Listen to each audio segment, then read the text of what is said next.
Deus quer que você reine. Cristo é a nossa redenção.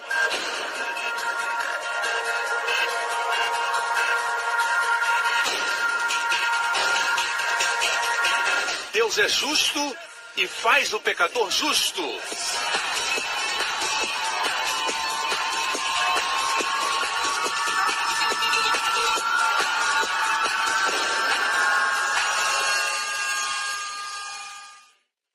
No último programa, o novo concerto está estabelecido sob esta premissa: Deus não se lembrará dos seus pecados. Deus não está lidando mais baseado nos seus pecados. Deus está lidando com você baseado no perfeito homem que foi o seu substituto.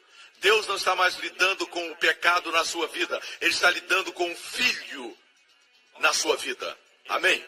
É aqui que reside a diferença. Mas no novo concerto, Deus diz que não se lembrará mais dos seus pecados. Hoje, com o pastor Joseph Prince. Agora, muitos de nós precisamos entender o seguinte. Aqui estamos em 2 Coríntios 9.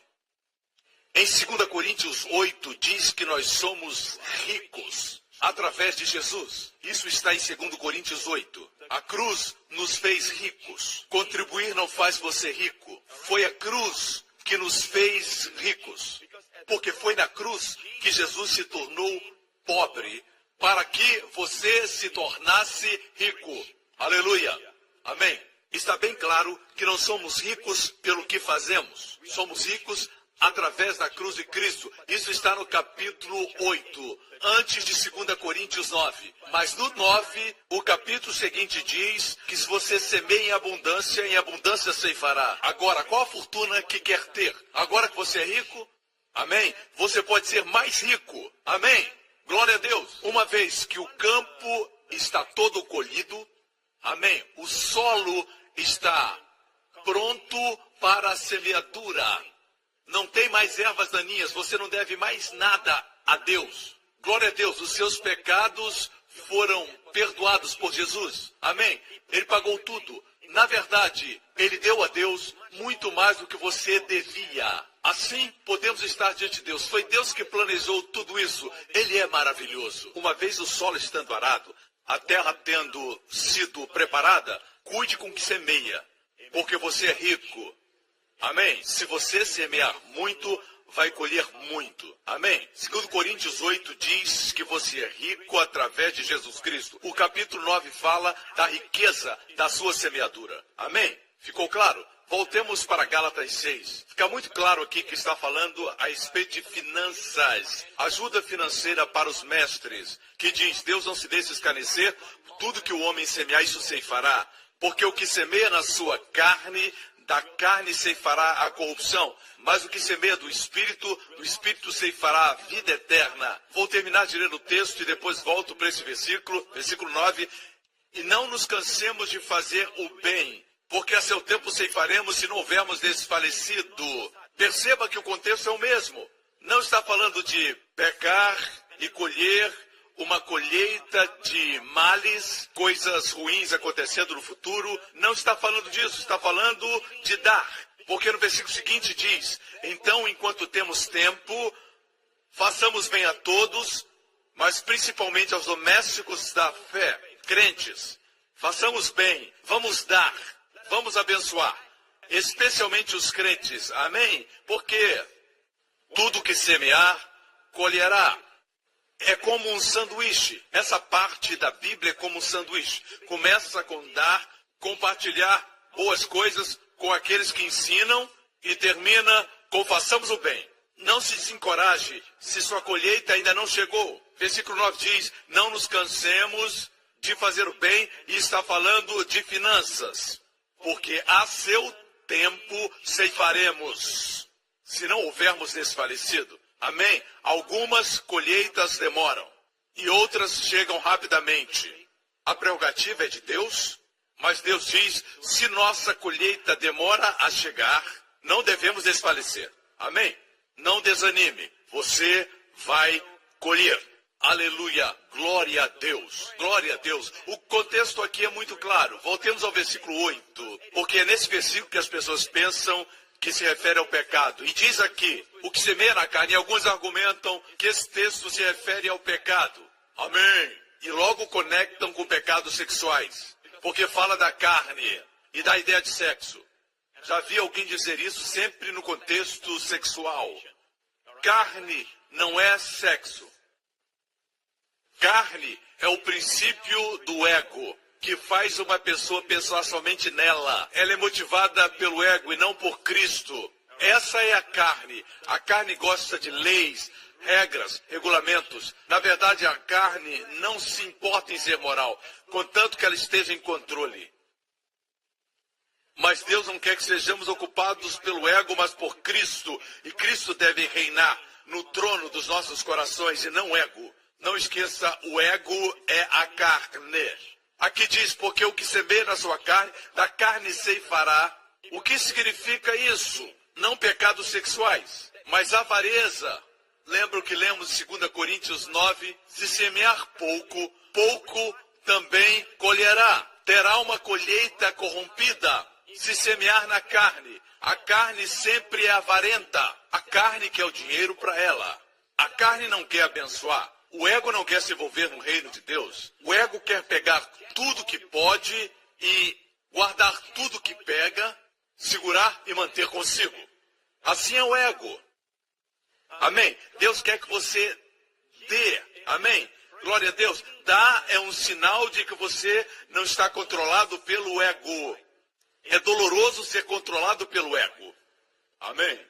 Quando você só pensa em você, você vive a vida cheio de temor e ansiedade, mesmo estando em uma posição de proeminência. Você pode ser um grande executivo, mas sempre preocupado se alguém vai tomar seu lugar. Essa preocupação é dolorosa. Faz você viver cheio de ansiedades e medos que nem sequer existem. Amém? Mas graças a Deus não precisamos tentar salvar o ego. Aquele que perder sua vida por amor de Cristo, salvá-la-á. Amém? Aquele que perder sua vida baixa encontrará uma vida mais alta. Esse é o contexto no grego. Diz que aquele que perde a vida inferior encontrará uma vida superior em Deus. E diz o texto, se você semear na carne, ceifará corrupção. Corrupção é uma semente e uma colheita corrupta. Porque a semente avarenta colherá uma colheita pequena. Isso é corrupção. Corrupção nem sempre fala de imoralidade. Aqui o contexto é claro, no grego, fala de semente corrupta, colheita corrupta. Mas o que semeia no Espírito, fala aqui de generosidade. Segue o Espírito, porque o Espírito sempre leva você para a generosidade. O Espírito de Deus é como Deus. Amém? Deus amou o mundo e deu. Amém? Se você ama, você dá. Cristo se entregou. A Bíblia diz, maridos, amem suas esposas como Cristo amou a igreja e se entregou por ela. Quando você se entrega por alguém, você encontra satisfação completa. Glória a Deus. E aqui diz, se você é generoso, se você semeia no Espírito, se você segue o Espírito, o que acontece? Você vai colher no Espírito.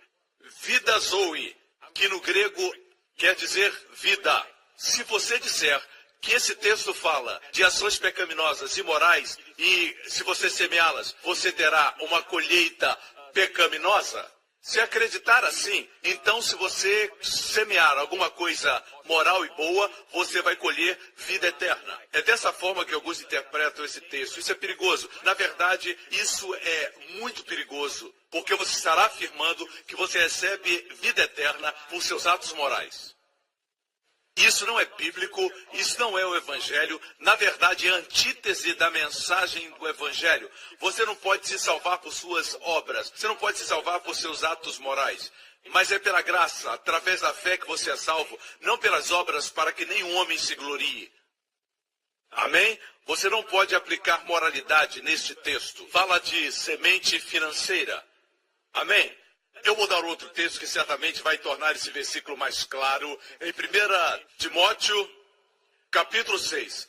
O mesmo apóstolo Paulo, que escreveu Gálatas, que nós lemos agora, esse mesmo apóstolo disse, manda aos ricos deste mundo que não sejam altivos, nem ponham a esperança na incerteza das riquezas, mas em Deus, que abundantemente nos dá todas as coisas para delas gozarmos. Porque Deus nos dá todas as coisas para gozarmos. Amém? Mas nossa esperança não pode estar na incerteza das riquezas. Nossa confiança deve estar na glória e na graça de Deus. Amém. Que esses ricos façam o bem, enriqueçam em boas obras e repartam de boa mente e sejam comunicáveis. Que entesourem para si mesmos um bom fundamento para o futuro, para que possam se apoderar da vida eterna. Olha a última frase. Diz que se você é rico e generoso, Deus o abençoou de uma forma especial para que você seja um abençoador, um grande doador. Amém? E Deus fez você rico financeiramente. Deus quer que você seja rico em boas obras, estando pronto para compartilhar, porque você está guardando tesouros para o futuro. Esse futuro não é o céu. Não fala do céu. Fala de um tempo de escassez, como José, que guardou para o futuro. Viram crises no futuro. O mundo está caminhando para uma crise, mas muitos de nós já guardamos nos celeiros para o futuro, como José fez. Nós semeamos e colhemos. Entesouramos um bom fundamento para o futuro, para que sejamos abençoados amanhã. Posso ter um amém? Amém? Estamos guardando para os tempos que estão adiante. Serão tempos de muita crise, mas temos um bom fundamento para este tempo. Amém? Agora, o que quer dizer a última frase? Para que possa se apoderar da vida eterna. Não está falando que pela sua contribuição você vai ser salvo. Não está dizendo isso. Diz que tudo que você dá traz para você a vida Zoe. A vida eterna no grego é Zoe. Assim se diz no grego, a vida do próprio Deus. Sempre que você é generoso, você está se apoderando da vida eterna que está dentro de você. Você não pode se apoderar de alguma coisa a não ser que ela já exista. Amém? Eu não posso dizer, segura a sua cadeira, a não ser que sua cadeira já exista. Amém? Quando você se apodera da vida eterna, a vida eterna já está dentro de você. Já mora dentro de você. Mas como você colhe essa vida eterna? Deixa eu fazer uma pergunta. Já houve um tempo na sua vida quando você foi generoso com alguém e você foi tão generoso com o seu presente que você nem quis que soubessem que você era aquele que havia dado o presente? Talvez você deu dinheiro de forma anônima. Amém? Você lembra o sentimento que teve quando deu dinheiro? E viu a alegria quando ela recebeu o presente? Como você se sentiu? Como se sentiu no seu interior? Você se sentiu como que voando, você se apoderou da vida eterna dentro de você. Amém? Disso fala esse versículo. Fala que você se apodera da vida eterna. Sempre que você é generoso, essa vida eterna que está dentro de você se manifesta. E você a experimenta. Amém? Amém? Glória a Deus. Se você nunca experimentou isso, eu encorajo você a aprender a abençoar. Aprenda a ouvir de Deus quem deve abençoar. E você vai dar nesse espírito, guiado pelo Espírito, e você vai descobrir que colherá a vida eterna. Amém? Não será salvo por esse método, não. Você é salvo pelo sangue, mas você vai colher o que já está lá. Vai manifestar a vida eterna que reside dentro de você. Amém, igreja? Você entendeu? Glória a Deus. Gastei esse tempo para mostrar o contexto, porque isso é muito importante. Existem teólogos que estão examinando os meus ensinamentos em todas as partes do mundo. E é importante ensinar tudo dentro do contexto. A Bíblia é nossa autoridade maior, não a denominação, não o que esse grande homem de Deus ou essa grande mulher de Deus diz, nem mesmo o que eu digo, mas o que a Bíblia diz é que é importante. E eu mostrei que sempre que a Bíblia fala de semear e colher, na maioria das vezes se refere, 90% das vezes se refere a ofertas, certo? Os 10% que restam se referem ao quê? Semear e colher se refere a duas coisas. Uma é dar e a outra é, alguém sabe? A palavra de Deus. Semear a palavra de Deus. E para isso, nós vamos para Marcos capítulo 4. E vamos mostrar a parábola da semente do semeador. O semeador saiu a semear. E Jesus diz que a semente caiu em 4 solos diferentes. Mais adiante, quando ele interpretou os solos, ele falou da condição do coração. 4 condições do coração humano e como ele recebe a semente. Mas o que é a semente? O que é a semente? Então Jesus lhes perguntou, vocês não entendem essa parábola? Falava com seus discípulos. Como entenderão todas as outras parábolas? O semeador semeia a palavra. Veja, as outras vezes que fala sobre semeadura, além de falar de ofertas, fala da palavra de Deus. Nunca no Novo Concerto a palavra semeadura foi usada para moralidade. Nunca. Amém? Na verdade, mesmo nos evangelhos, quando Jesus ensinava, o Novo Concerto não estava estabelecido ainda. Não podia estar. Jesus não havia morrido. Amém? Mas ainda assim Jesus usou a semeadura para falar da palavra de Deus. A semente da palavra. O que eu estou fazendo agora? Eu estou semeando a palavra de Deus na sua vida. E semear quer dizer o quê? Que um dia vou ceifar uma colheita de bênçãos na sua vida. Verei em você a manifestação da bondade de Deus, da glória de Deus, da vida e da ajuda de Deus, da majestade, da dignidade de Deus, da beleza do nosso Senhor. Aleluia! É isso que eu aguardo. E é por isso que estou semeando as sementes e não me desencorajo, mesmo quando não vejo a colheita. O agricultor semeia e não diz onde está a colheita imediatamente, nem no dia seguinte e nem na semana seguinte. Ele espera. Amém? Ele espera e ele vai colher. Se não abandonar a colheita e ir para outro lugar. Amém? Ele colherá.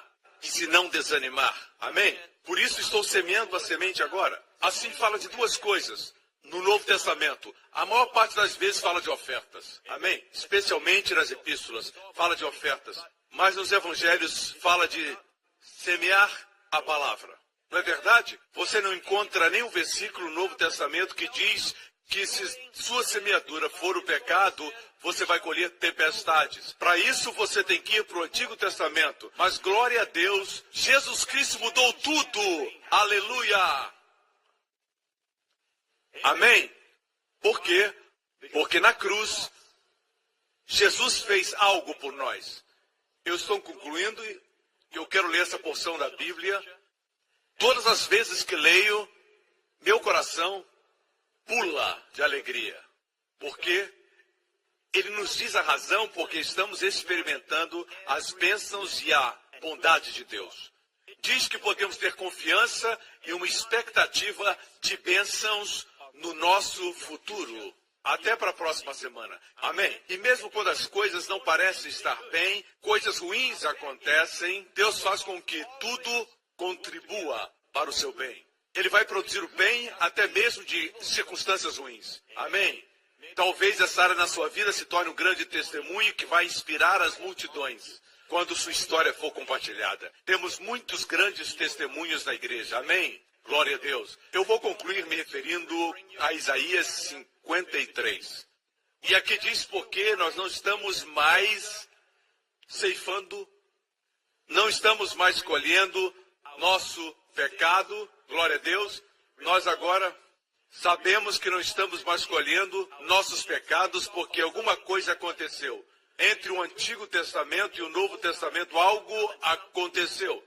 Jesus fez alguma coisa, correto?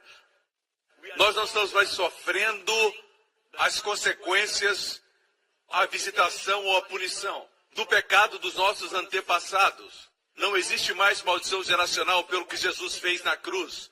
E essa passagem das Escrituras nos dizem a razão por que nós não estamos mais sob esses dois obstáculos. Versículo 4 diz, verdadeiramente ele tomou sobre si as nossas enfermidades e as nossas dores levou sobre si. Qualquer erudito no hebraico vai dizer que essas enfermidades e essas dores, a primeira palavra fala de enfermidades e doenças. Coli. E outra versão diz, tomou nossas enfermidades e carregou nossos sofrimentos. Tomou sobre si nossas enfermidades e carregou nossas dores. Makof, levou nossas dores. E nós o reputávamos por aflito, ferido de Deus e oprimido. Em Mateus 8,17, esse versículo é citado. E o contexto é Jesus curando pessoas fisicamente.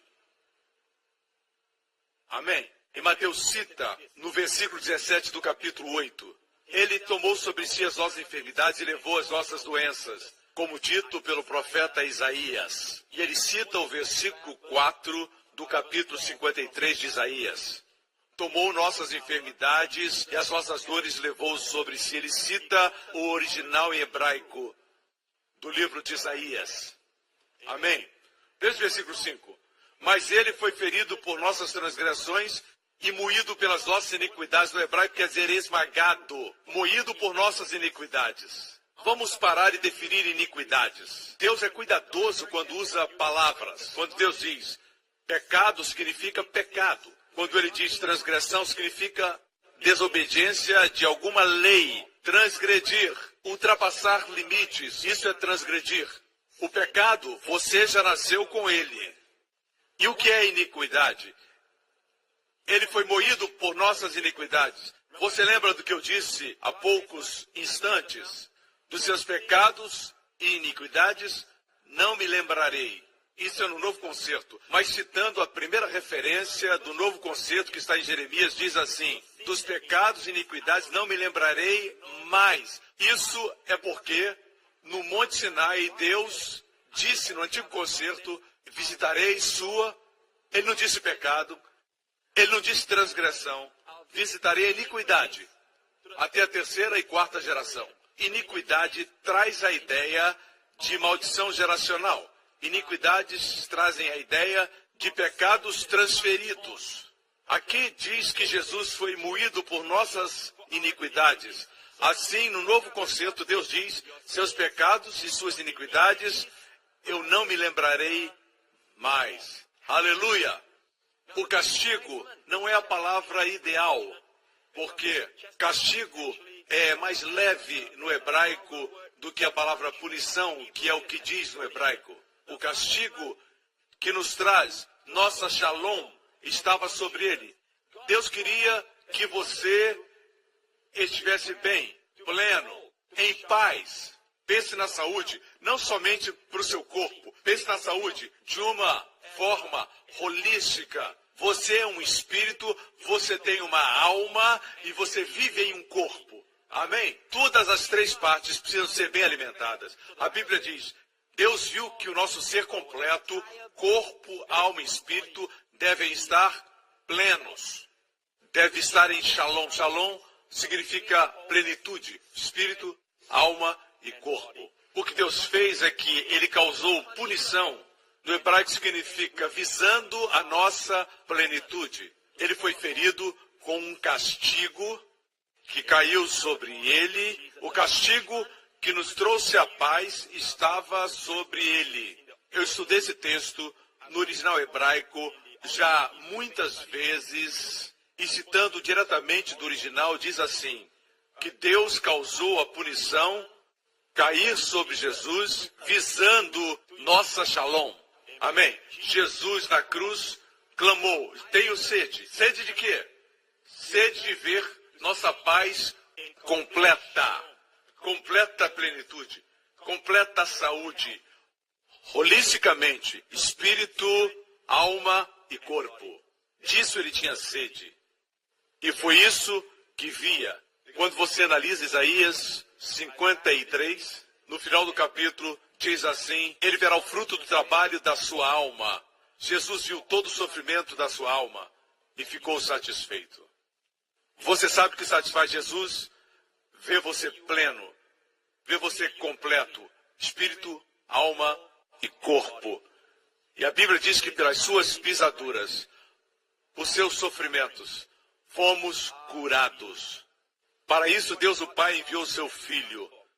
Deus quer que você enfrente a vida com uma confiante expectativa de bênção. Que sua mente sempre olhe para diante e veja as bênçãos de Deus, veja a graça de Deus. Não estou dizendo que não virão adversidades, problemas, dificuldades ou mesmo situações difíceis na sua vida. Eu não estou dizendo isso. Jesus disse: no mundo tereis aflições, mas tem de bom ânimo, eu venci o mundo. Amém?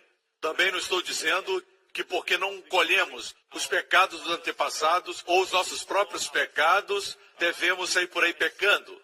Vocês sabem que eu não estou dizendo isso. Eu sei que alguns vão dizer, o pastor Prince diz que nós podemos andar por aí pecando e vão me criticar.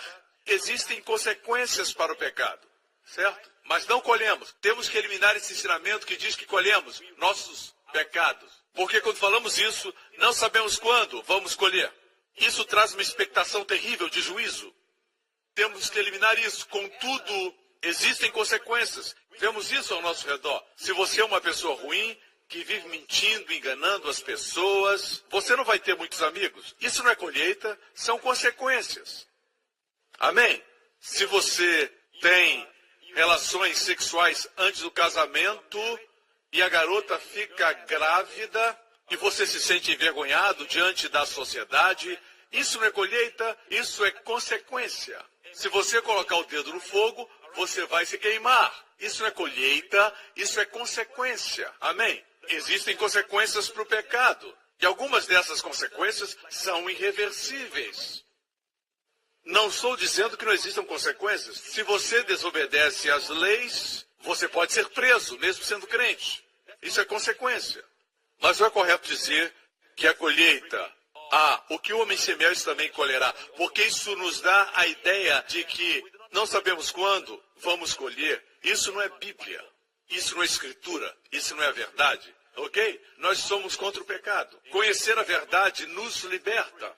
Libertos para amar a Deus, livres para experimentar sua bondade e sua graça, livres para ver nosso futuro e os dias adiante de nós, com confiança, alegria, expectativa do bem. Tudo porque 2000 anos atrás, Jesus Cristo teve sede de ver você são, vê-lo completo, vê-lo pleno. Amém? Sua mente firme, serena, otimista. Amém? Com brilho nos olhos, saúde radiante em cada célula, em cada parte do seu corpo. Amém? A primavera nos seus passos, a alegria no seu coração, a paz da sua alma, paz que sobrepassa todo o entendimento. E foi para isso que ele morreu. É por isso que Deus o Pai deu seu Filho para esse propósito. Amém? Aleluia. Dê a Jesus o louvor e a glória. Amém? Aleluia. Obrigado por sintonizar no programa de hoje. Esperamos que tenha sido uma bênção para a sua vida. Para mais informações sobre o programa da Igreja New Creation, acesse o site ncctv.org.sg. Lá você poderá se inscrever para receber um devocional diário do pastor Joseph Press. Seja incentivado e fortalecido todos os dias e saiba o quanto Deus lhe ama através desses devocionais. Acreditamos que seu dízimo pertence à igreja que você frequenta e oramos para que você seja grandemente abençoado, altamente favorecido e profundamente amado.